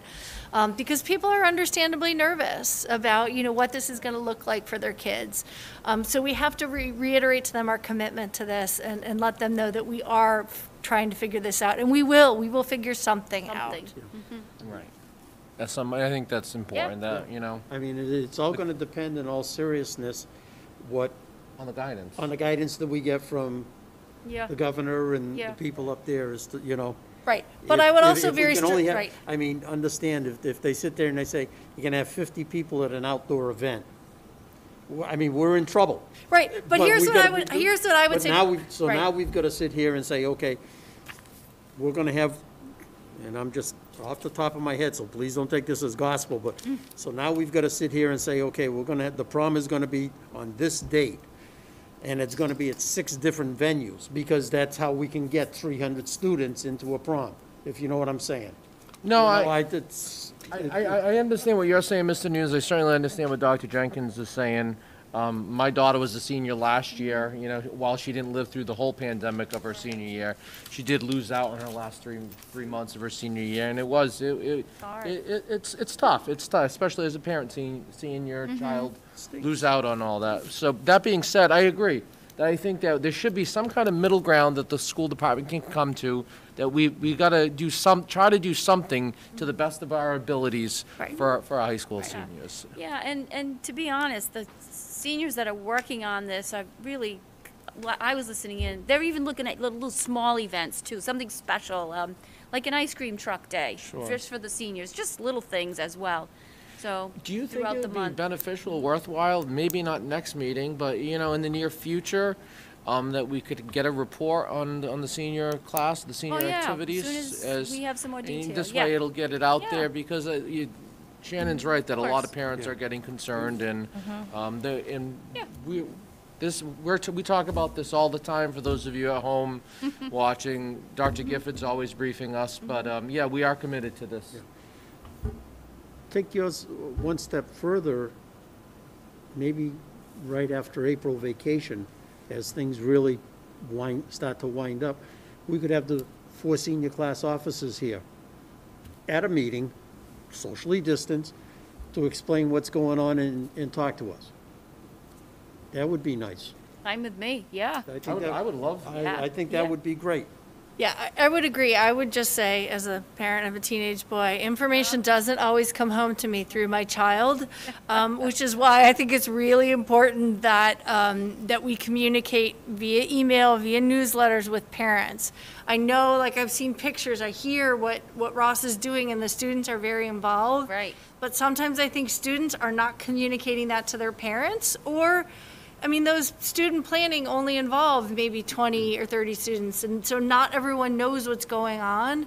And so parents don't hear things, and they hear rumors, right? And that just goes off like wildfire. So I think we need to be very, in a normal year, you don't need to have a communication plan about end of year because things happen like normal. But this year we have to be very conscious about communicating to the parents what's happening in the planning, where we are, and all of that, because lots of misinformation is out there. And again, I understand your point, Mr. Nunes. My concern is, and I saw it not here thankfully, but like homecomings and proms in other communities where parents were putting on private events, and then kids are posting pictures like in their prom or their homecoming clothes, and other kids aren't invited to that, and that I don't want to happen, right? If we have to do like 3 events or 4 events in different places, I would rather that than not do it, because then some kids aren't going to have access to that.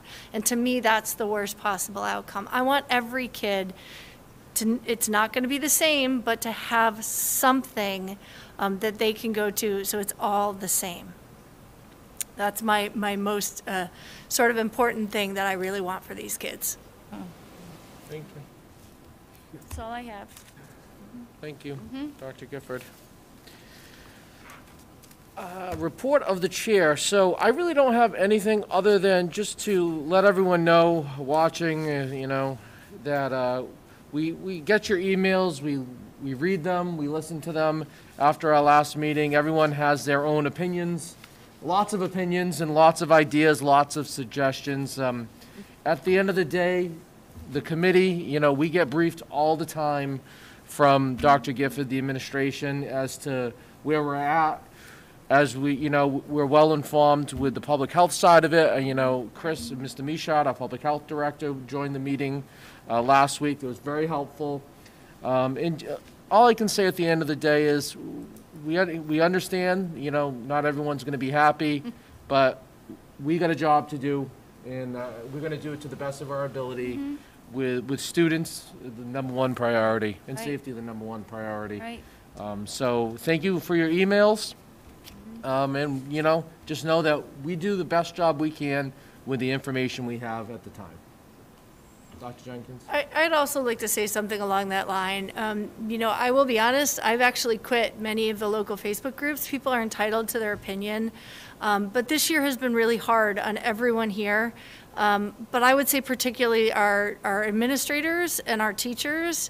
And some of the things that have been said have been very unkind. And I would hope that people would stop before they say those things. I know we see it, how hard everyone is working. Our teachers have reinvented their entire jobs. They're teaching multiple classes a day, basically, not just the kids in front of them, but the kids at home. You know, people will say, well, why didn't we have these plans? Because we didn't get anything from the state, right? We can't make plans. Well, what if the state says A, B, and C, or D, E, and F, or H, J, and K? Like, we don't know. We can't plan until we have the parameters. We also know, for those of us sitting here, that our administrators are working tirelessly. They're doing their normal job. They're preparing for a pandemic. They're contact tracing. There's literally not enough time in the day to do all of this. And so people are entitled to say to have their own opinions and to say what they want. But I would just ask people to show a little kindness. Yeah. Right? A little bit of kindness goes a long way. We can disagree. A lot of us up here disagree, but I respect my fellow committee members for the time that they give, and I would hope that people would respect our staff, our teachers, and all of the people who are working to put on school this year and make it safe. Well said. Well said, Dr. Jenkins. Thank you. And with that, I would actually like to just thank the Baker-Polito administration following our meeting to finally vaccinate educators. Let's be honest. It was only after President Biden made the move first. So I sat here and chirped thank you to our federal it. government. Yeah, but you can't register till tomorrow. Right, you can through the pharmacy. You can through the pharmacy. No, I know, but you know what I'm saying. Yep. I know, but thank you. I just couldn't believe it took as much lobbying. Months and months of the This is most crazy. logical thing that could have happened, right? Exactly. Goodness. With that, the next meeting of the Dartmouth School Committee is March 22nd at 6:30. Mr. Chairman, any more public comments? Ms. Genther, anything? Nothing was No public comment. Thank you very much. Thank you, Mr. Nunes, for the reminder. No problem, my pleasure. With that, Chair will entertain a motion to adjourn. So moved. Second. Motion by Mr. Nunes, second by Mrs. Amaral. On the motion, any other discussion? Chair hearing none, all in favor? Aye. Aye. Opposed? Motion carries unanimously. This meeting is adjourned. Go Big Green Friday night. when is our next meeting?